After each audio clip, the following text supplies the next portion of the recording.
Hello, good morning, everybody. My name is Dahlia Zayed. I'm the founder of FWG Consultancy. You probably are following me already, and you know what I do.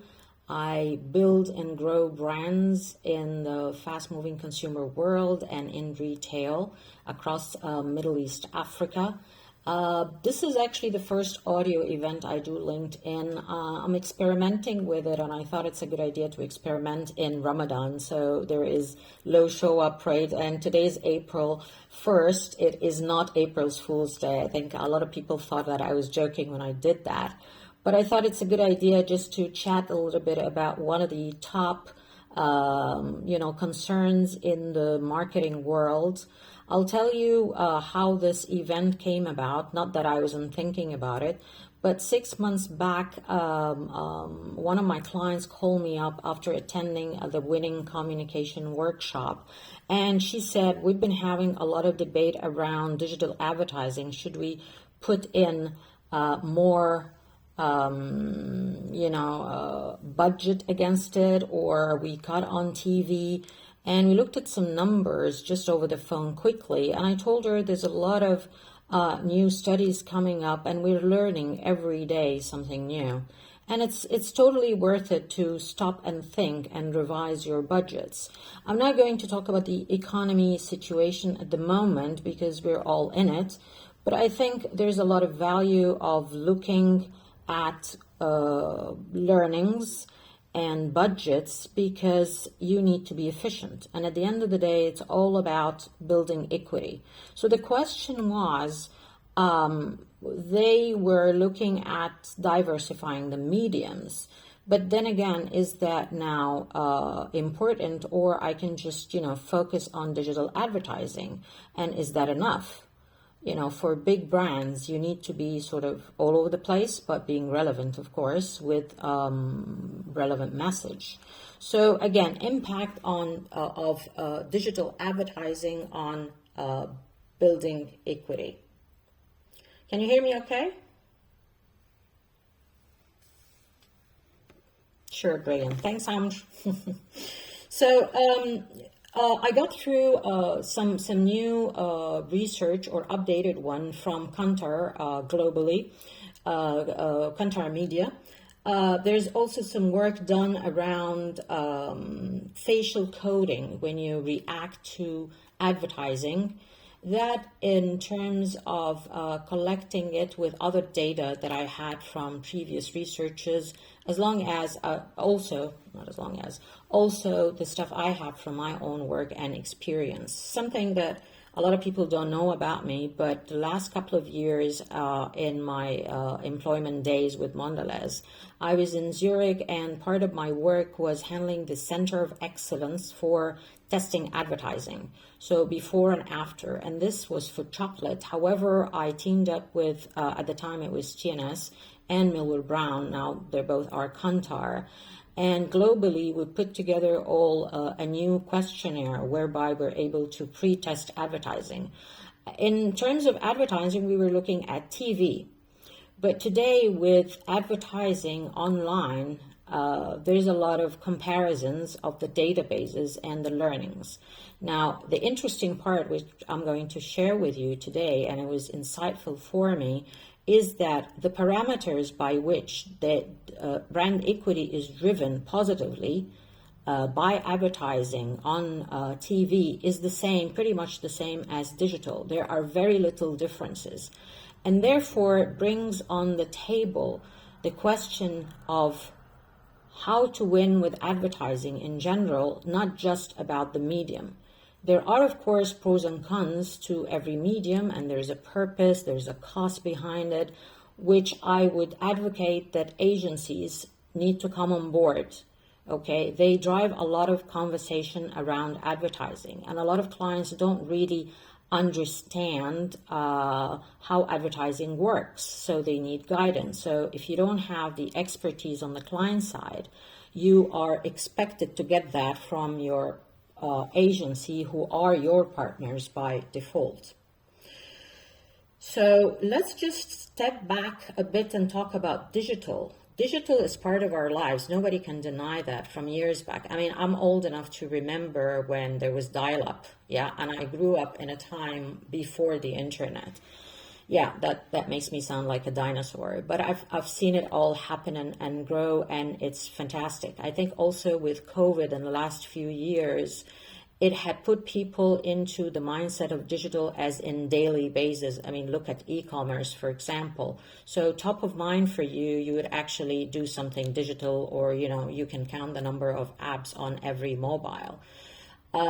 So that's digital. If we're looking at digital advertising, for example, some of the latest reports by Hootsuite, for example, says that social media advertising has increased by 33% in the last year, and the spend globally has jumped from 134 billion US dollars in 2022 to 230 billion US dollars in 2024 expected. So with all of that, a lot of companies like P&G, they've already announced that they're going to increase their digital advertising almost to take around 50% of the actual communication budget, and that is huge. That is definitely telling us something about the importance of digital advertising. But then comes the question, is it effective enough? Is it really, channeling what I want to say about my brand? It had always been a question mark in terms of efficiency.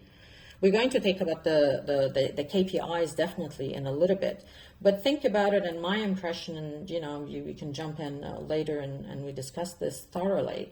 It's because it's digital. I feel clients are, it's like fast food versus homemade cooked meal. Like, I have an idea. Why don't we just, put the logo, put the message, put it in a template, and click, you post it on your social media. And you're looking at the, e-marketing, performance marketing, whatever they call it these days. And you see whether it's getting the reach you're looking for and so forth. But sometimes it's not part of the bigger picture of your brand strategy, or, you create a brief that is focused on digital advertising, which is something I'm advocating for. That if you are, now focusing only on digital advertising as your main medium of communication, you will need to draw a brief specifically for that. And what parameters you put there, I'm going to tell you, so that the agency would be clear about what you want and how to build that brand equity in the bigger picture, rather than just look at it as digital. So again, let me repeat, today no longer is a luxury to ignore digital advertising. We need to look at it holistically and in context of how it will grow our brand. Now, if we look at data coming up from the digital world, and I'm checking some data from Kantar Media from last year, it's looking at Facebook as the most downloaded app with around 1.9 billion accounts. We spend around 2 hours and a half daily on online and on social media. And when the Kantar guys looked at receptivity of digital, it has doubled. It has also shown clear impact on delivering on brand, particularly on channels of Facebook and YouTube. They came up as the top ones. In terms of format, they've checked with consumers, and the likelihood to accept advertising coming in streaming on whatever you're watching online is absolutely now accepted. They actually share a continuum from online videos down to newspapers. So if you're looking at the index, the highest one is online videos with 7.9 on the continuum. That is followed by a music streaming, and then social media feeds, social media stores, Funny enough, the fifth one is influencer content, which goes down to 6. So as we mentioned, the highest is online videos, and it's 7.9, while influencer comes at 6, and then goes downwards to, let's say, podcast is minus 0.5, and the lowest is newspapers, for obvious reasons, of course. And this is both online newspapers and actual newspapers, and it's at minus 1.7. So yes, mediums have changed, but then come again, what is the content? Yeah. Before we go into the content, I'll just touch briefly on one of the most controversial discussions that we always have between clients, media agencies, and so forth, is how do we measure digital advertising? Yeah, there's so many measures. There's sort of schools. Two schools that are common with that is either behavioral or attitudinal.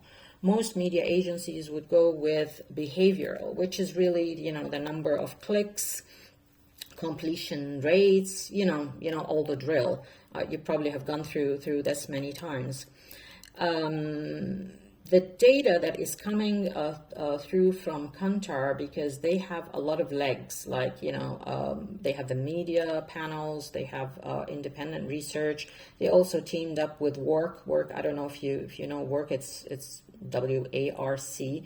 It's one of the top research databases in the world. So when they're matching data together, it had proved to them that behavioral, which currently is the common KPI indicators for the efficiency of digital advertising, is not actually directly correlated to impact on brand. So whatever we were looking at is not necessarily going to boost your brand equity or sales. That gave us an indication that probably attitudinal measures need to be on top of behavioral. So we're looking at still the basic brand equity models, pyramids, whatever you want to call it, like awareness, association, and motivation. And in that respect, there's a lot of more research that was done on that. But that tells you that when you are building a brand, you need to invest in research. And not one piece of research is going to tell you all of it. But today it's very critical, because you're investing $1. You need to make sure that dollar is efficient. And I think probably, I see most of the audience today are from Egypt. We do have a lot of examples of inefficiencies of spend. And when you look at it and, you wonder whether that TVC with a song, we're now, we have more of songs rather than advertising, whether this is shown on TV or online, is actually year on year getting us the brand equity you want. Are we looking at the right measures? And it goes back to what is the positioning. You have a strategy, great, but you have a campaign objective. So today and this year in Ramadan, we want to achieve X. We want to own innovation. We want to own, a warm place in the hearts of our consumers. Or we have a competition that, are looking at new SKUs and we need to, block them or whatever the objective is. But I don't see that happening, unfortunately. And it's a very specific issue for Egypt, by the way, sadly. Now let's go back to the measure, which, takes me from all that songs bit, because people think that when you do a lot of likes and there's a lot of discussions about the ads, it is not about the equity of the brand itself. They're not talking about the brand. They're probably talking about the celebrity or the song. And even that is not hugely connected with the actual brand. Okay. So net, a good ad, whether it's aired on TV or on a billboard or online, you need to come out as a customer with a message or a feeling or a connection. Yeah. So viewability, for example, I know one of the big multinationals in Egypt. I had a real long chat before I prepared this deck with this guy, and he's really wonderful and well experienced. And he told me the only measure we use is viewability. So the fact that the person has seen our ad, that is enough for them. And therefore comes the rationale of unskippable ads, which is, being very fashionable now. And personally, I think they're pretty annoying. That we are forced to see this, even though I accept that there are digital advertising now, it's all over the place. I accept that they will come and attack me, whatever I'm watching. But yeah, no, I don't like that measure, to be honest, and I was shocked that a multinational would only look at that. Of course, they have other measures in brand equity tracking studies, but that was, a bit of. So let's go back to what Contour guys were looking at by matching groups of data from different countries. They looked at one key measure, which is attention, because I don't know how far you know about the brain, or if you've been following me, I've been speaking a lot about neuromarketing, and ran a few workshops last year on that, and how now we understand more about the brain and how it reacts to stimulus. So one of the things that we know anyway is that the brain is an amazing part of the body, and it can digest and process around 11 million bits of data in a second. However, the conscious mind can only do 40 to 120 bit a second. So thinking of that, and the number of messages we get every day, I don't know, somebody I was reading some research, and I think they said like 10,000 messages a day or something, and this between online, offline, in-store, and so forth. The brain cannot process all this, and therefore if you're not sharp enough in what you want to communicate, and it needs to be simple, with all due respect to art directors, for example, and creative people, I love your talent, but the simpler you go, the better for the brand, the better for the brain to digest what you're trying to say. So, and I always say simple is difficult. So you take a whole brand strategy and persona and what do you want to do in your business and all of that, and just, put it in very simple, creative work. That is the challenge. It's like, when you're creating a slogan for a campaign or whatever, you're trying to compress all of that learning on the brand in just 2 to 3 words that are memorable. It's exactly how it works in advertising, and this is the only way the brain can absorb this data and be consistent. I'm not saying rocket science here. These are the basics of brand building over time, and with clutter on top of it. And when you want to continue to use digital advertising, we are all consumers, and there's a lot of clutter. How many of you would remember actually what you had for iftar yesterday? Yeah, literally none. So again, there's more findings that coming out and saying that whatever you're putting online does not necessarily revert or convert to brand equity or sales. And at the end of the day, we are a business. We are here to make money.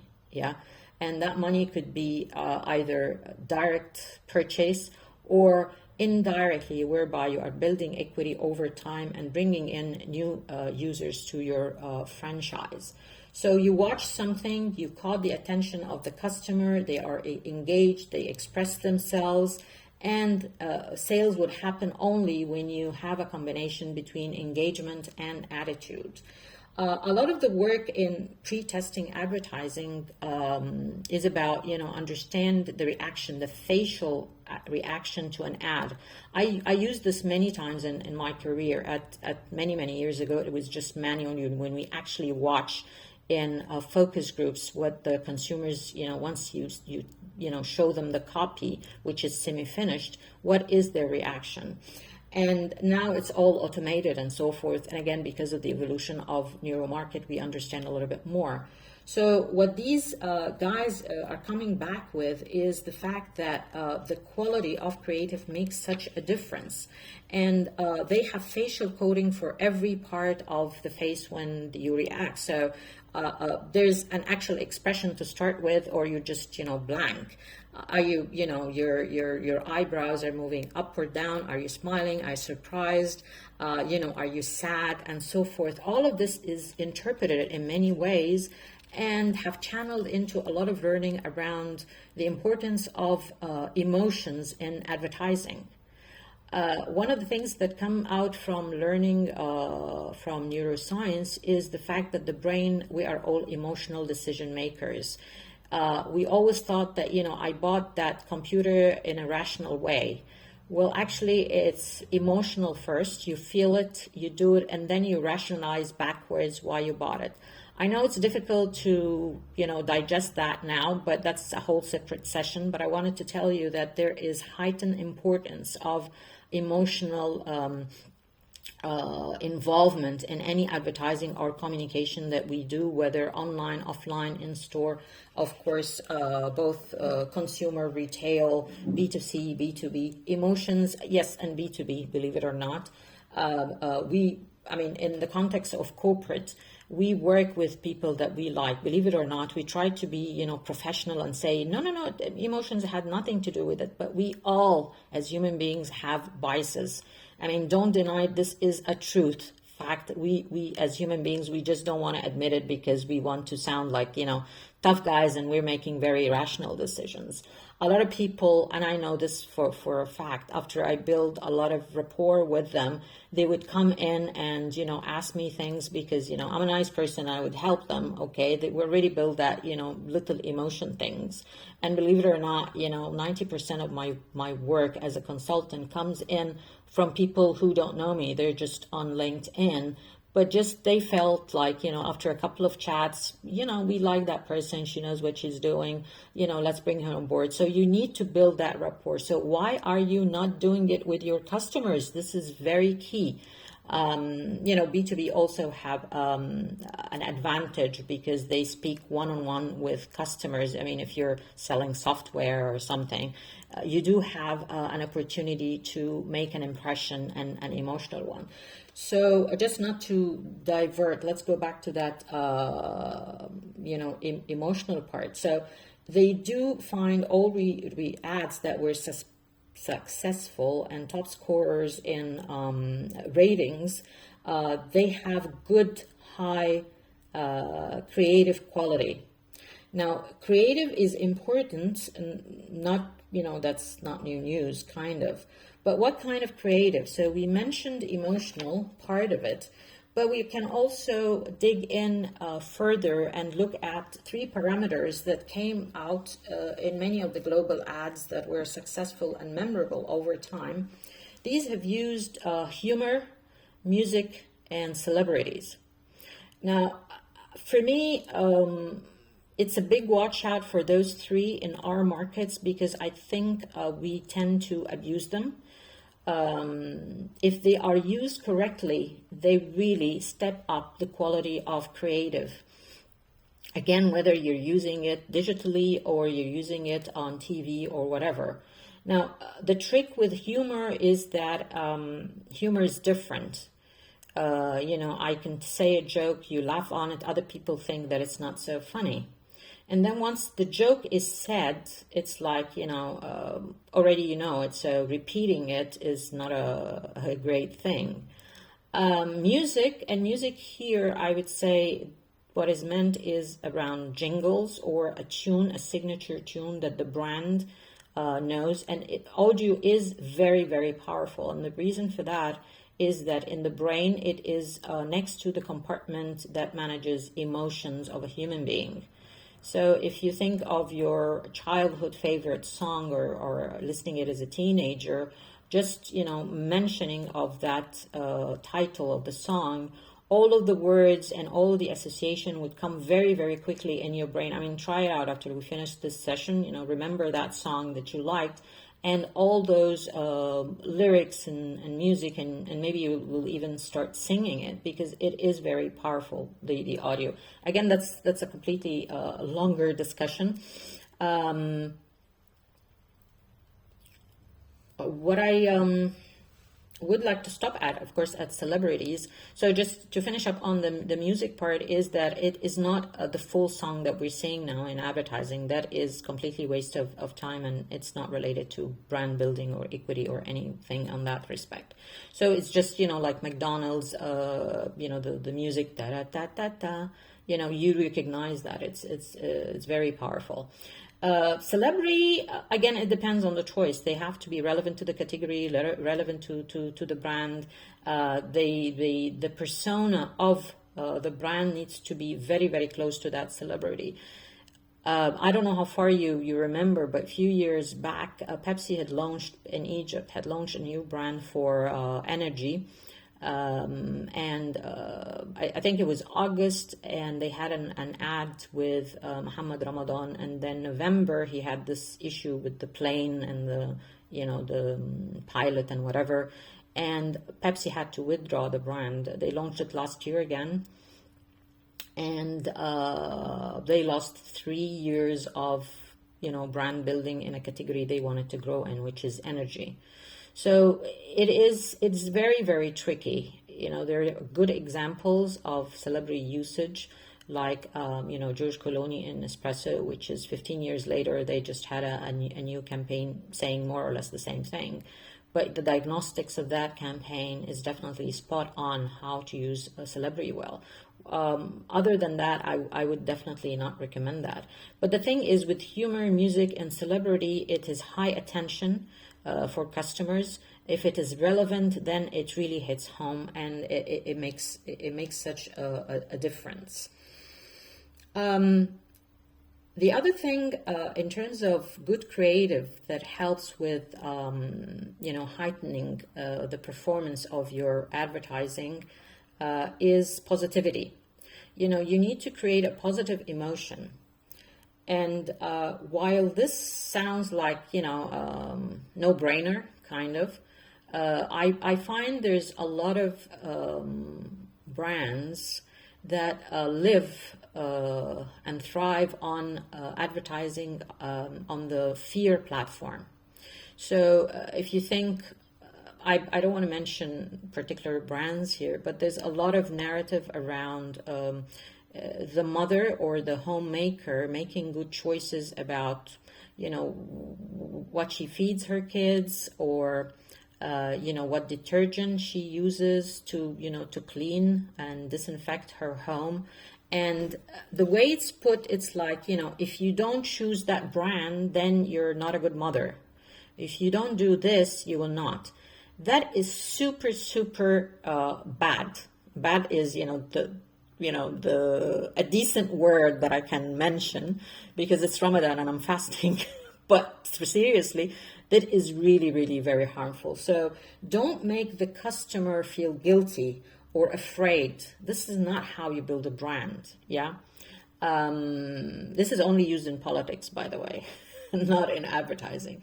So over time, you need to build positivity with the brand. Having said that, I don't like to see everybody is unhappy. So this is the happy gum, this is the happy home, this is the happy car, this is the happy pasta. I mean, this is ridiculous. Yeah, there is a lot of in-depth understanding around positivity. It could be a lot of things.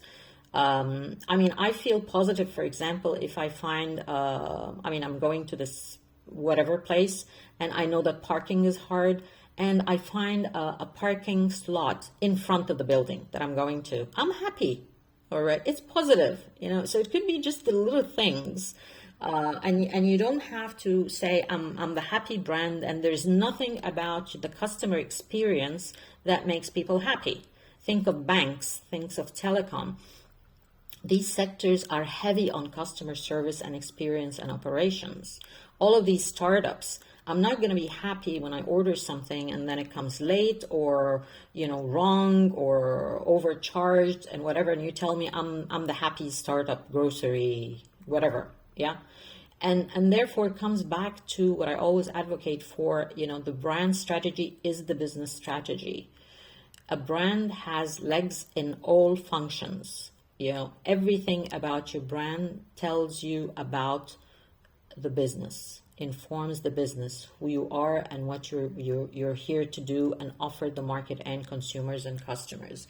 It's communication is just one part of it to explain to the outer world what you are about. Yeah.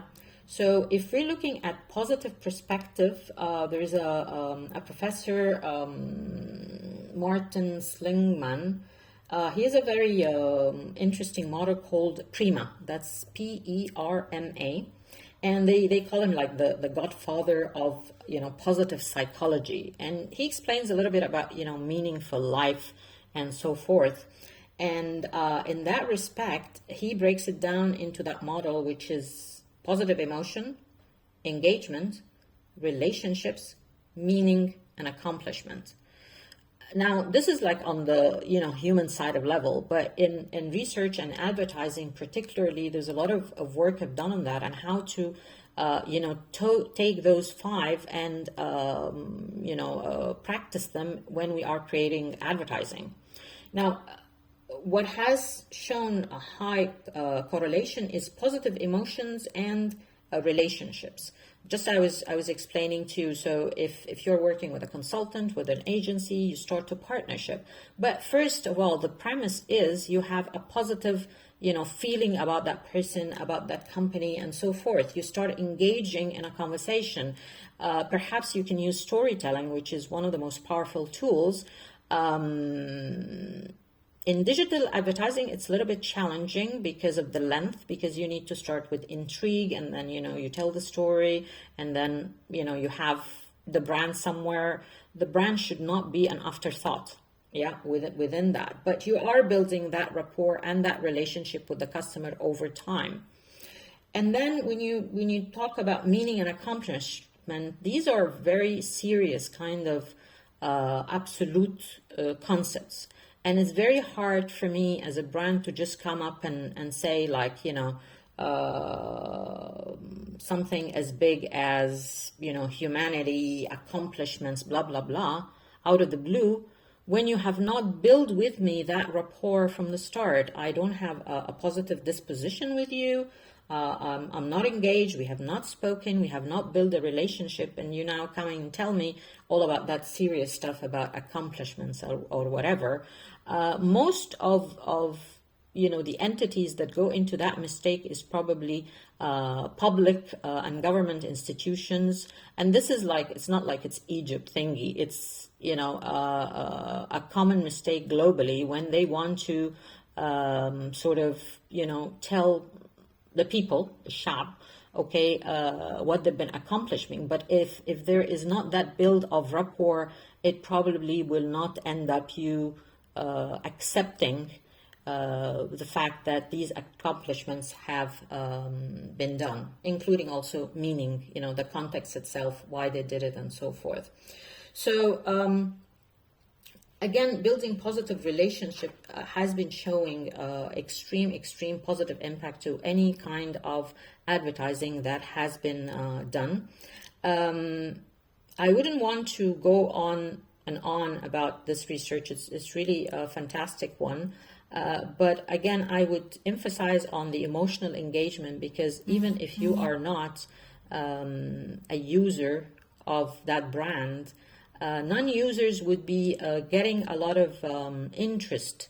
It will, spark their attention. Maybe I should try out that brand because it's making me feel good about watching their ad, about what they're saying.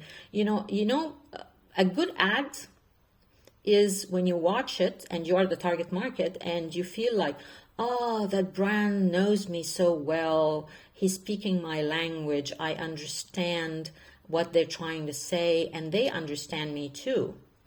Because in a lot of cases, something as simple as the what, the how, and the why gets missed out. Most people would know what they're doing, what their business they're in, and they might know how it's done, process-wise or manufacturing. But in a lot of cases, they forget to tell themselves and tell other people why they are in business in the first place. What is their brand story? Yeah, and then what's in it for me as a customer to first listen to you? You caught my attention, and therefore I feel that you are relevant because you designed your brand bundle well, and you have built in a lot of the brand cues in your advertising over time, and therefore there is memorability. Because ultimately, as we mentioned at the beginning, there's a lot of clutter. So how do you manage the process? We need to start by a brand strategy, obviously, and a brief, very, very clear what the objectives are. The medium itself is cluttered. This is a fact. So what do? We want attention, and we want memorability. Yeah. So if you're talking about attention, we spoke about humor, music, celebrity usage. We spoke about positive emotions and connectivity with a relevant bundle that speaks to a customer that you know so well. And memorability is all of these little things that, construct a brand. We're not going to talk about this one specifically today because that's part of a whole one-day workshop. But there are tools whereby you insert things in your advertising that makes it more memorable over time and consistent. I'm just checking my notes whether there's something else that I've missed.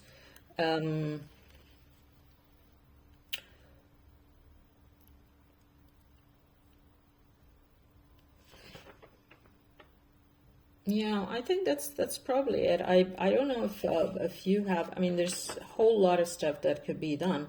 I think possibly, and maybe this is a question I asked myself when I read the research, because usually when you say like, you want to build a story like intrigue, and, we know that, if it's a story and it's intriguing, you continue watching, you avoid skipping and all of that. I think around 30% of customers said in that research that they would not skip because, they're looking for the story. But again, the story, once you know it, that's done, see what I mean? I mean, if you recall, there was this huge campaign last year for Tornado, whereby, one of the models in the ads, they would just, step up a little bit and they start saying their wish list. They want like a heater or a washing machine or whatever, but then they repeated it with high frequency, and we already know what's the deal with this whole thing, but every time it's a different product. So again, I think there's some backlashes. We can't take these recommendations for 100% correct. They are directionally definitely correct. I would definitely vote for the positivity, humor, if it's subtle humor, because you can always listen to that, and of course relevancy. There is nothing more important than you are saying a message, you are relating a message to a customer you know so well, you know that this is what they want, and clarity and simplicity. It probably ran up. One of the other questions that I had on my mind is the long and short versions. Now, most people, most clients would have a campaign and, they have it on TV and then they cut it in like 10 seconders and put it online. The story is cut, and you're assuming here that people are on TV and therefore they know the full story, and now they're watching the cut downs on digital media. I think that's a huge assumption that does not really work. But then if you are sure that everybody is online, then you want to invest in a longer copy, which takes me to the earlier point around having a brief, particularly for digital. So it's no longer the case that you do, a campaign 360. I think this 360 thing is dead anyway. Yeah. And then you do a cut downs. I think you should handle digital advertising as an exclusive brief. It's focused, it is for that medium. Even the long and short durations is now still in debate. I mean, think about it. I read about TikTok having, being very famous with these short ones.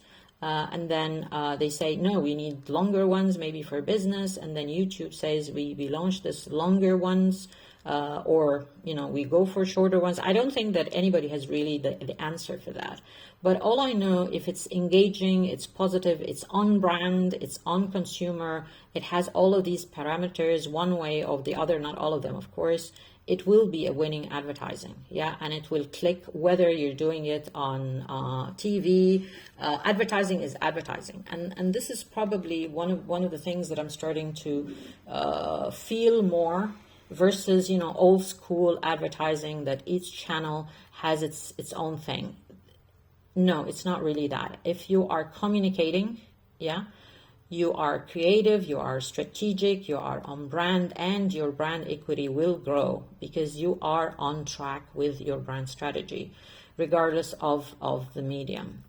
Now, I think I'm probably done with my talk now. We have like 10 minutes. If you guys have questions or comments, have gone through something similar, I'd be happy to take your questions.